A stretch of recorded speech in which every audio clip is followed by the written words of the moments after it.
The hidden letter that led a CEO to a single mom and changed everything on the morning Ethan Cole was supposed to convince his board that everything was under control. He spilled coffee on his late wife's favorite book. It was a habit he'd never broken, carrying one of Olivia's dog-eared paperbacks in his briefcase, a talisman against the hollow ring of elevator chimes and the sterile gleam of conference rooms. He'd meant to dab the stain and tuck the book away again. Instead, the dampness loosened a brittle page near the back, and a corner lifted like a whispered invitation. Beneath, pressed flat as a leaf between seasons, lay an envelope the color of cream. His name was on it, her looping hand steady in a way the last months of her life had not been. Ethan, for when you're ready. He didn't breathe so much as forget to. The conference call chimed on his phone. The city throbbed below his windows. He slid his fingers under the adhesive and thought, not for the first time since the funeral. I will not make it through this day. He opened it anyway. Ethan, if you've found this, it means I'm not there to choose my moment. I hope you're wearing that ridiculous tie I told you to throw out. I hope you're sitting down. There is someone I need you to find. You've walked past her 100 times. I don't know her full name. I only know the feel of her hand when she held the door for me at the shelter and the way she said my name like it was a promise. Olivia, she said, like I was someone who could help and not just someone who was getting help. She works mornings at the Lark and Lantern bookstore on Gable Street. She has a son, Leo. He clutched a little plastic dinosaur and coughed so hard when we met that I stayed awake worrying. She'll tell you she doesn't want anything. Don't listen, not to the words. Listen to the quit in her bones.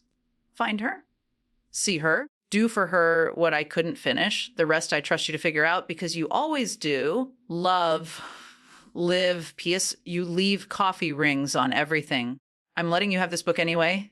The first thing he did was laugh, a short, breathless sound that hurt. Then he missed the meeting. He walked past where his assistant stood in that careful way people have around grief, like taking wide steps around a sleeping animal. He took the elevator down with the letter folded into the tight square of a man who thinks he's holding back a flood. He went to Gable Street. The Lark and Lantern had a bell that jingled when you opened the door, sound so soft he felt it in his chest. The store smelled like paper and cinnamon. A display of their monthly picks sat at the front debut novels with frail, brave spines. Can I help you? Asked the woman behind the counter. She had the careful posture of someone who doesn't take up more space than she thinks she's owed. Her hair was pulled back into a bun that had surrendered along the edges. She had eyes that had learned to watch before they decided to trust. 20-something, maybe 30. The name tag said Maya, and even if it hadn't, he would have known her from the letter. My wife. He started, then winced past tense grief cut in strange places. My late wife, Olivia. She said you might. He set the letter on the counter like an offering. Are you Maya?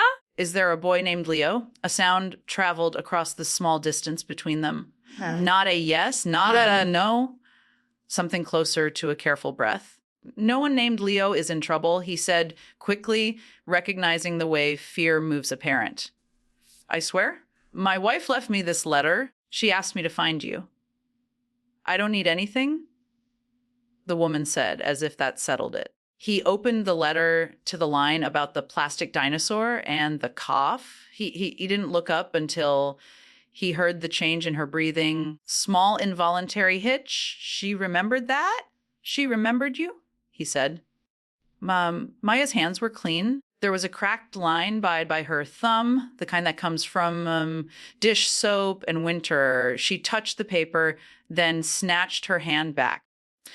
I have a break in 15 minutes, she said, eyes flicking toward the back, toward a door that probably led to a storage room and a sink with a slow drip. I can't talk here. He spent those 15 minutes watching the door and remembering the last time Olivia had asked him to do something impossible. Promise me you won't try to fix this. He had broken the promise spectacularly, Googling trials in the middle of the night, calling in favors, bribing timelines into his hands. He had failed anyway. He stood with the letter in his palm and tried to believe, for once, that failure hadn't been the end of the story, just the part that came before. When Maya finally led him down the narrow hall to the break room, there was a boy at the small round table with a coloring book. He looked up with solemn, assessing eyes. He had a dinosaur in his pocket. It was scuffed at the edges. A fighter, Leo. Maya said gently, "This is Mr. Cole." The phone man, Leo asked. "No?" Ethan said. "Different Cole, like the Cole we learned about," Leo said, then coughed into his elbow, neat and practiced. Maya's gaze sharpened. "Is it bad?" Ethan blurted because Olivia's letter had made the worry feel old and his to carry. His asthma's been acting up, she said. "It's fine." It was not fine. The inhaler on the table had a sticker on it. The kind pharmacies put when they're waiting on payment. "I'm not here to." He swallowed. "I want to honor my wife.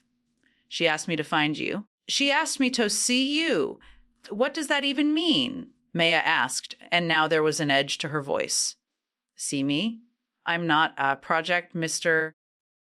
Cole." "I know," he said. "I know how it sounds. I don't have the right words yet." He told her about the letter, how it had slipped into his day like a stone into a pond, ripples chasing the edges. He told her about the shelter and the book and Olivia's stubbornness, how she'd tucked help into the margins of everything. Maya listened with the wary stillness of an animal whose life depends on the consistency of what's offered. Olivia used to come in here on Tuesdays. She said at last, looking at the letter, not him. She'd sit on the floor with Leo and read. She never made me feel small. That's not easy to pull off. The last Tuesday she came, she bought this anthology of poems. She said she didn't understand. She left a note at the register for me for when the words catch up. She pressed her lips together. "I still have it." He waited. "I don't need charity," she said finally. "And I'm not trying to be proud. It's just that every time someone like you shows up, there's a price, a picture for your company brochure, a story you get to tell about how good you are." "I don't want a story," he said, thinking of the boardroom. "Not that kind." Leo looked between them like an umpire in a quiet game. He tugged on Maya's sleeve.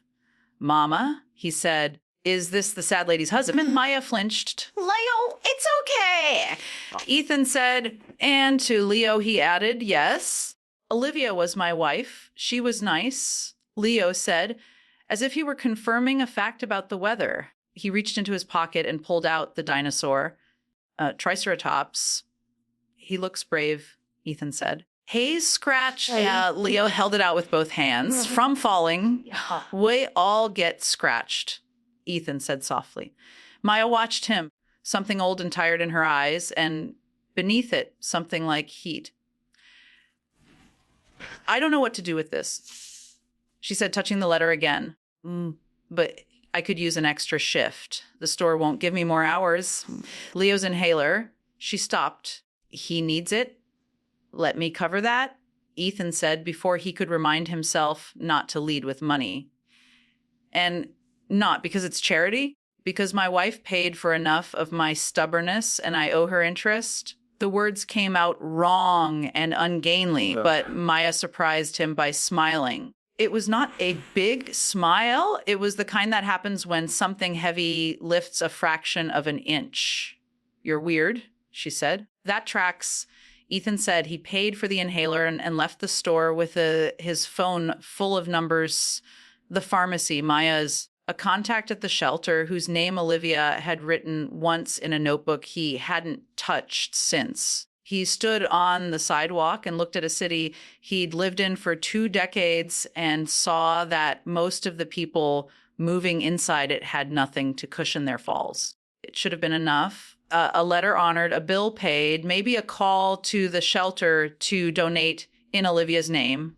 It would have been tidy. Tidy is a particular kind of mercy. But 3 nights later, he was back on Gable Street with a bag of groceries he didn't know if he had the right to carry. He had spent the day being reassured by his CFO that the market, like their numbers, and that the board would stop rattling the bars if he stopped rattling them too. He had nodded and said all the words that held the world in place. Then he walked into a store and asked where they kept the things he always forgot existed: cereal that came in bags, not boxes, milk with a date he didn't understand. The Lark Lantern was closed. The scrap of paper he'd given Maya with his number on it burned a hole in his pocket. He stood there like a man in a bad romantic comedy. And then he laughed at himself again and turned to go. And that was when he saw Leo's small hands pressed to the glass of the laundromat next door. "Hey," he said, bending. "Triceratops trouble? Dryer ate him," Leo said gravely. "Mima is mad at the dryer?" "Maya's here," Ethan asked. Leo nodded, then coughed that fierce, contained cough. And before he could think better of it, Ethan was inside, blinking at the harsh lights and the smell of detergent and a life behind so long ago, he had forgotten the way coin slots bite. Maya was folding fast, the kind of fast that is also careful. She looked up and looked like she wanted to tell him to leave. "I brought groceries," he said, holding up the bag like a white flag. "I have groceries," she said. "Of course," he said. Hearing the way his voice sounded like rich people on TV, he set the bag down. "I can fix the dryer," she snorted. "Okay." Cole. He opened the dryer and peered into the metal throat. And for a second, he thought, why am I here? Then he thought of Olivia's letter and how her last weeks had taught him that the only antidote to helplessness was presence. He stuck his hand in the machine. It pinched his knuckles. He swore and then caught Maya's grin and felt something in his chest ease. "Can I ask you something?" he said after he had bribed the dryer with a gentle kick and retrieved the dinosaur triumphant, as if he hadn't pleadingly Googled "dryer won't open" 2 seconds before. No, I run a company. I did recognize you," she said, as if she were confessing to something slightly embarrassing. I wasn't going to say." He waited. "What if," he said, "you had help you chose? Not help given to you. Help you decided." "Like what?" Her arms were full of towels. She was wary again because this was where it usually soared. He suspected a rich man with a plan. I don't know yet," he said, surprising himself with the honesty of it. "You tell me." She blinked. Then her gaze slid away toward a bulletin board where a dozen flyers jostled for attention. "Babysitting, guitar lessons. I need childcare that doesn't collapse," she said after a long beat. "Every time a sitter cancels, I lose hours, and hours are rent. And I don't want to leave Leo with someone who will prop a door with a brick and call it supervision. What if," he said slowly, "there were a place more than a place where childcare and jobs and dignity lived together? A daycare co-op, maybe a small business incubator next door, microloans made by someone who actually knows your name, and it's run by you." "Not me." She looked at him like he'd suggested they build a spaceship out of dryers. "I can't run anything," she said. "I barely run my life." "Look at your life," he said. "You are running a marathon every day, and you haven't even been given shoes." "Don't do that," she said sharply. "Don't make me a metaphor." "Right," he said, chastened. "I didn't mean." "It's not that the idea is bad," she said after a moment. "It's that ideas are cheap." "Okay," he said.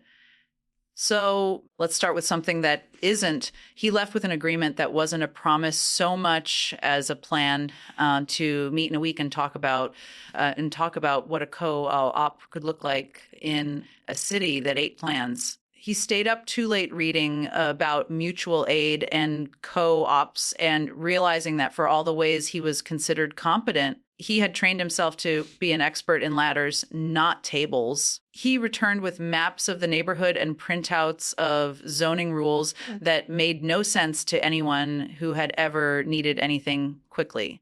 Maya returned with a list of names from the Lark Lantern and from church and from the benches on the 3rd Avenue bus route, where the same women waited every morning with the same lunch bags and the same near final phone batteries. Don't say "at risk," she told him. We're not a category. We're tired. He started paying attention in a way he never had when the city was just backdrop, a pulse to be outrun. He learned the names of blocks that had been reduced to cautionary tales in investor decks. He learned the smell of a daycare at noon, peanut butter and disinfectant and hope. He learned to sit in rooms where no one knew what he did and listen without needing to speak to fill the quiet. He also made mistakes. At a planning meeting with the women Maya had gathered, a teacher between positions, a nanny being paid off the books, ex-line cook with hands like baseball mitts, and a laugh that made the windows shake. Ethan suggested a brand identity. He had logos mocked up and taglines that had cost someone an invoice and exactly zero of their dignity. We're not a boutique, the teacher said, and someone else said, do we need a brand to keep a kid from falling off a chair? Maya's look told him more than their words. He folded the printouts and did not bring them back. The first assembly was chaos in the way that first assemblies are. Papers like confetti, crayon staged a coup. He had never felt more alive. He bought a building with large windows and a roof that would one day hold a garden, and he insisted it not be in his name. He insisted on a board that could outvote him. He insisted on a budget line item that said, in plain language, bail. He had lawyers tell him why his ideas were naive. He had board members tell him that this was not what shareholders expect. He had one investor ask, eyebrows up, if he was making this about his mourning. He wanted to say he was making it about his marriage, which had always been two people trying to make big things gentle. Instead, he said, I'm reallocating a portion of our corporate social responsibility to a model with measurable impact and community-led oversight. He said it in the language the room respected. He did not bring the letter in his pocket as Exhibit A. He spent mornings at the site, rolling paint until his shoulders ached, and afternoons in meetings where nothing so strenuous was required of his body. He learned to stand very still when board members said things like optics, and to resume breathing when the afternoon sun found the floor of the future childcare room in a way that turned dust to glitter. One afternoon, mid-dye chaos, mid-paint, mid-feeling like a dog chasing 3 cars at once, he found Maya sitting in the doorway of what would be the reading room, Leo asleep on her lap. For the first time since he'd met her hands were empty. You look like a person, she said when she saw him, and then, catching herself, sorry, that was rude. Most days I'm not, he said. A person. Neither, she said. Most days I'm a schedule. I brought something, he said, and offered her a small box. She opened it to find a cheap bell with a ribbon on it. For your opening, he said. Every daycare has one. For transitions, she lifted the bell and flicked it. The sound was thin and bright and ridiculous. She laughed. I had a plan once, she said, after the sound faded. I was going to finish school. Leo's dad and I were going tow. She shook her head. It doesn't matter. He left. Nothing exploded. It was worse than that. It was just quiet, and then we were alone. I had a plan too, he said, sitting across from her on the paint-speckled floor. Yeah. Always. Plans stacked on plans. I thought if I stacked them high enough, nothing could fall. Then Olivia got sick, and there was nothing to stack. Just this person I loved and a room. He swallowed. Sometimes I think I built a company because I was afraid to be in rooms I couldn't fix. Maya watched him with a kind of attention that makes words less lonely. You loved her, she said gently. I still do, he said. That's the stupid thing about love. Not stupid, she said. The first day they opened, a line formed before dawn. Maya held the bell and looked like she might either laugh or cry all day. Ethan kept to the back because this was not his victory. The women who came in brought children who wore secondhand superheroes and glitter shoes and shyness like armor. They brought exhaustion and lists and the particular kind of relief that has learned not to exhale too fast in case the air is taken back. They had overpromised and under-researched and also somehow made something that worked, which is how most things worth keeping begin. They found rhythms. Parents traded hours.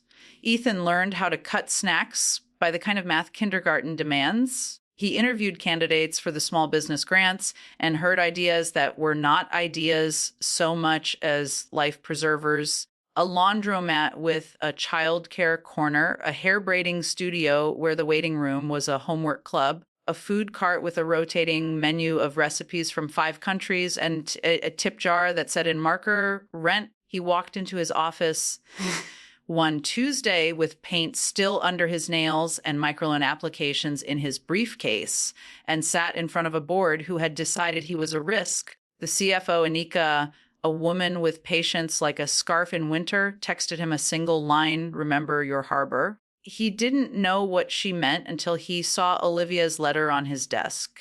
And then he did. The market rewards what we reward, he said when they asked him for a pivot, for a scaling back, for a return to the cold math. We've spent years telling it that companies are machines. Mine won't be. We're going to report our numbers this quarter, and they'll be good.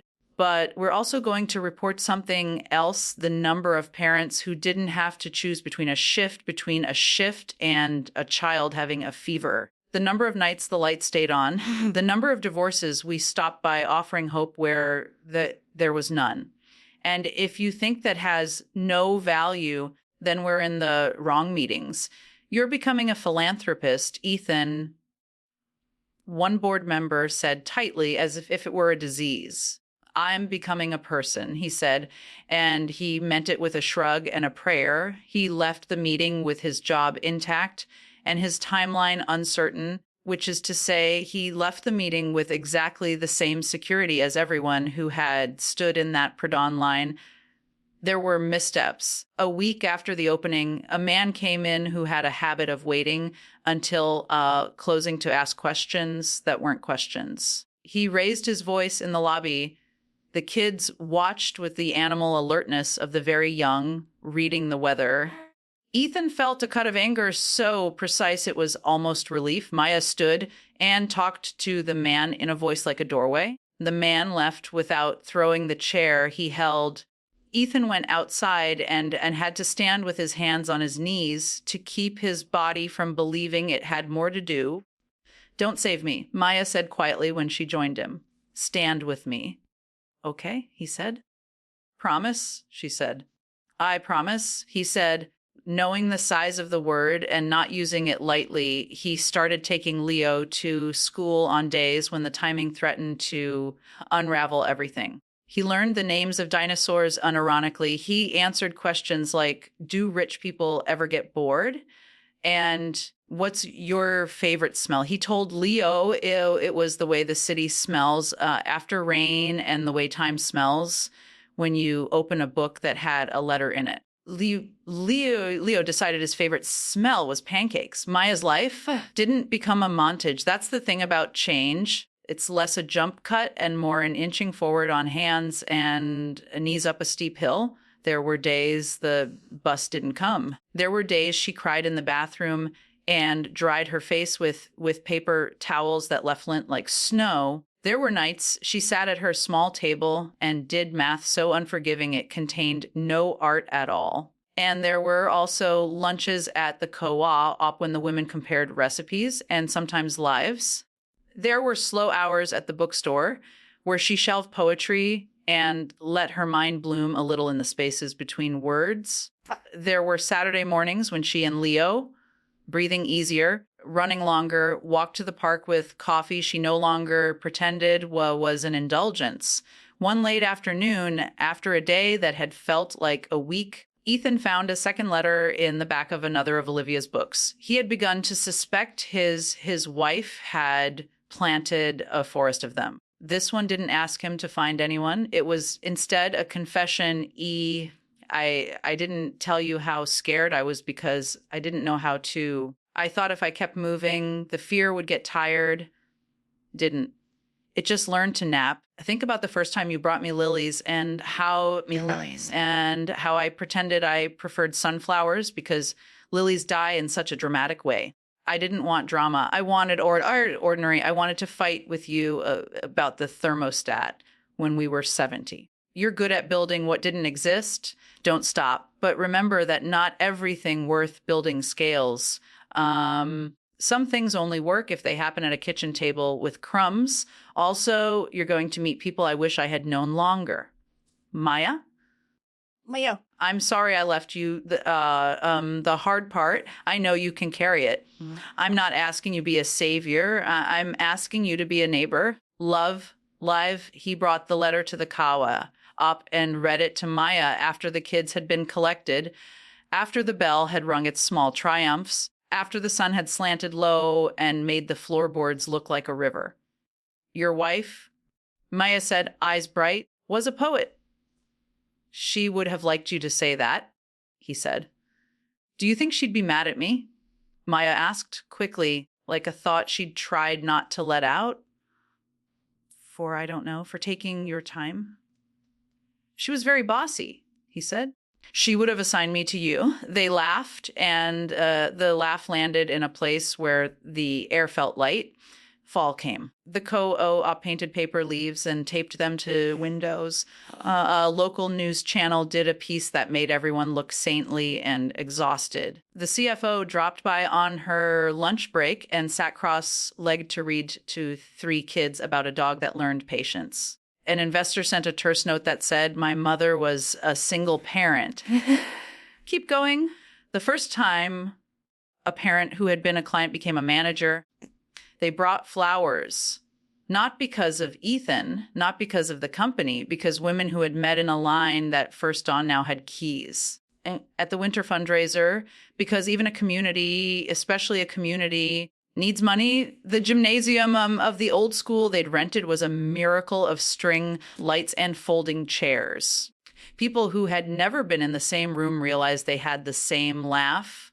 Small children in paper crowns wandered like benevolent monarchs. On stage, Maya stood at the microphone and did not use her hands. I don't like talking in front of people, she said. So I'm not going to make this long. A year ago, I was good at surviving. I'm still good at that. But now I'm also good at asking for help and giving it without letting it turn me into a dead. I used to think the opposite of lonely was busy. I'm seen here. She stepped back. The room stood up. After in the back by the punch bowl, a woman with a camera asked Ethan if they could get a shot of him with the bell. He started to say yes and saw Maya shake her head almost imperceptibly. And he said, no, get a shot of the women who put their names on the lease. He went home that night to a quiet apartment that had stopped feeling like a mausoleum and started feeling like a place between chapters. He put Olivia's letters on the table. There were 4 now. He was greedy for a 5th and also knew that grief is just love with nowhere to go and that it had found a place anyway. In a room with crayons and a bell and a kid whose favorite smell was pancakes. In April, a leak in the ceiling turned into a flood, the kind of flood that tests the tensile strength of community. They moved children across the hall and put buckets under calamity and phoned anyone with a mop. The building owner visited and sucked his teeth. Insurance, he said, making it sound like a fairy tale. By dusk, everything was a mess. Ethan, exhausted in a way that had muscle memory from hospitals, sat on the floor with his back against the wall. He felt a presence beside him. Maya. She handed him a paper cup of something that tasted like coffee in relief. Hey, she said. Hey, he said. Why are you really doing this? She asked after a minute. Not the company answer, the Ethan one. Because Olivia asked me to, he said. And because I like the person I am when I'm here. And because once you see the way a kid breathes easier because their mom didn't have to choose, you can't unsee it and pretend it's not your business. That last one, she said, sounds like the truth. I could say it a more polished way, he said, and she bumped his shoulder with hers. Don't, she said. Polish doesn't hold. The leak got fixed faster than anyone believed possible because the landlord's niece's child was in their reading circle. And this is how power is supposed to work, messy and in service. That night, when the last bucket had been emptied, they turned off the lights and sat in the dusk and listened to the building sigh. I'm going to ask you something, and you can say no, Maya said into the half dark. Will you come to Leo's school on Friday? They're having a career day, and he told his teacher you save people, which is not the vocabulary I want to attach to this, but he'll be crushed if you don't come. Of course, he said, without the part of his brain that made scheduling decisions, vetoing the part that loves a small kid in a paper crown.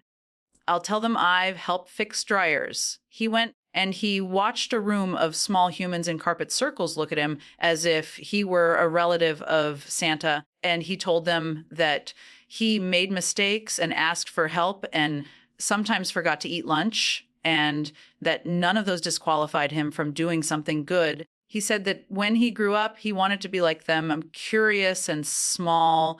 He got a crayon drawing of a triceratops for his trouble. Spring stretched its shoulders, and the co-op planted herbs in boxes on the roof. One morning, the women smelled basil before they saw it, and everyone spent 5 minutes crushed against green things like people at a concert. That afternoon, a woman named Tasha signed a lease on a storefront for her braiding studio, and they celebrated with lemonade that had so much sugar it would have embarrassed a scientist. Maya came to Ethan's office sometimes now, not because it was his, but because the couch there had finally learned the shape of her nap.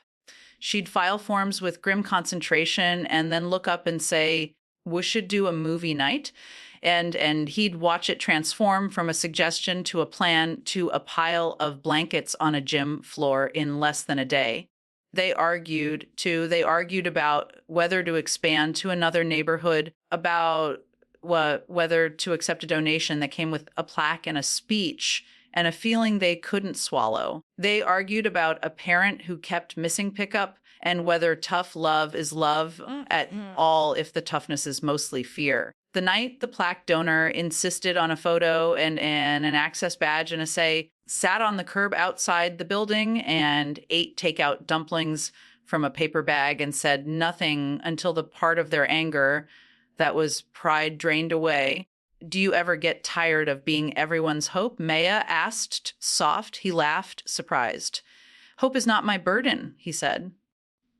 If it were, I'd drop it. Hope belongs to the people who carry it day to day. He stopped because again, he was about to make himself a metaphor. You're the guy with the truck when we need to move a couch, she said. That, he said. That I can be. Summer arrived like a drum. They installed fans that rattled the way old bones do when asked to dance. They took the kids to the library where air conditioning is a right, not a miracle. Ethan began to think about stepping aside at his company, not out of a scandal or a failure, but as a choice. He told Anika, and she looked at him for a long time in a way that felt like respect. Will you build something else? She asked. Probably, he said, but slower, smaller. At a table with crumbs, send me an application, she said wryly. And the next week, she sat cross-legged next to him at a grant committee meeting asking questions that made people feel clever when they answered. The letter that had started everything lived in his wallet until the day it split at the crease from being folded and unfolded like a prayer. He had copied the words a dozen times, but it felt right that the original should be something that had been touched so much it couldn't hold its shape. On the 1-year mark of the day, he'd spilled coffee on the book. They hung a small plaque, not the donor's plaque they'd refused, one made out of painted wood by a parent who did wonders with a jigsaw. It said, Olivia's tab will take a seat. Stay a while, pass the bread. They made pancakes and called it breakfast for dinner. And when they were done, Leo tugged on Ethan's sleeve. Do you miss Olivia every day? He asked bluntly, the way kids redeem a moment with honesty. Yes, Ethan said. But missing isn't the only thing I do, not anymore. What else do you do? Leo asked. Live, Ethan said. Be loud about love. Leo considered this deeply, then nodded, satisfied. Okay, later, after the last child had been collected and the bell had been hung in its small place by the door and the basil on the roof had been watered by rain that arrived in the nick of time, Maya found Ethan in the reading room, sitting on the floor with his back against the shelves. Want to read? She asked, holding up a book of poems that she used to say she didn't understand. I think I'm catching up. He took the book. He read out loud. The words were not complicated, not really. They were about ordinary things, burnt toast, a cracked mug, the sound of a city when you listen to it like a song. They were about the way people find each other in the middle of the day and change what day means. At the end, he folded the page not because he wanted to come back and reread it, but because he wanted there to be a crease somewhere else in his life. Some mark that said, we were here, we did this. When people asked him later where it began, Woman, a man whose calendar had made decisions for him change, he told them about a letter tucked into a book and a woman in a bookstore with tired hands and a child who held his dinosaur like a torch. He told them that his wife had left him instructions not for how to move on, but how to move toward. He told them that the opposite of loneliness is not company, it's community. He told them that the hidden letter didn't just lead him to a poor single mom, it led him to a table with room. It led him home.